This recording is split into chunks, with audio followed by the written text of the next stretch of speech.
Assalamualaikum warahmatullahi wabarakatuh. Perkenalkan, nama saya Reva Nabila Yumna. Saya sekolah di SDN Ngebrak 1, Kecamatan Gampeng Rejo. Saya akan menceritakan tentang Ki Ageng Corekan Abdul Adim. Alkisah, sebelum Kelurahan Kali Ombo punya nama, lingkungan Corekan lebih dulu terkenal. Lingkungan Corekan diambil dari seorang tokoh, yaitu Telik Sandi Kerajaan Mataram yang melarikan diri ke Kediri pada saat penjajahan Belanda.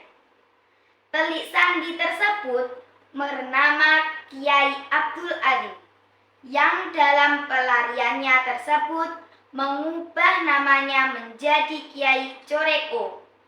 Jika di Kerajaan Mataram pekerjaannya sebagai Telik Sandi, di Kediri Kiai Coreko memilih untuk menyepi, kemudian menyebarkan agama Islam.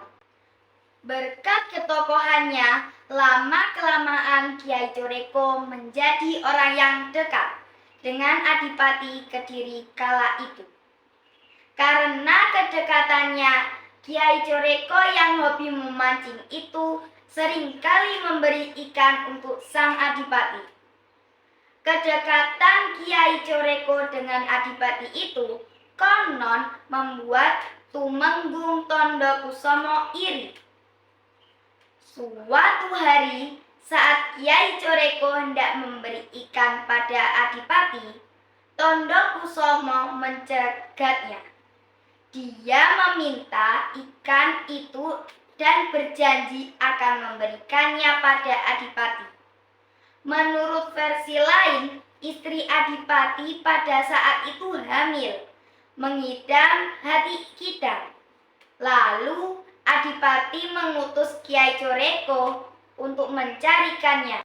Setelah selesai berburu dan hendak memberikannya pada Adipati, Tondokusomo mencegatnya. Dia meminta hati Kidang itu dan berjanji akan memberikannya pada Adipati. Kiai Coreko percaya saja dengan perkataan Tondokusomo. Konon, karena tidak suka itu, Tondokusomo lantas memberi racun pada ikan-ikan atau hati Kidang Kiai Coreko. Sehingga saat ikan-ikan atau hati Kidang itu diberikan pada anjing atas saran Tondokusomo pada Adipati, anjing yang memakannya langsung mati. Setelah kejadian itu, Kiai Coreko ditangkap. Kemudian Kiai Coreko dimasukkan ke dalam kurungan anyaman bambu terbentuk memanjang atau biasa disebut wuwu. Ada yang menyebutnya dibronjong. Kemudian Kiai Coreko dilemparkan ke Sungai Brantas karena mendapatkan pertolongan dari Allah. Kiai Coreko dapat meloloskan diri.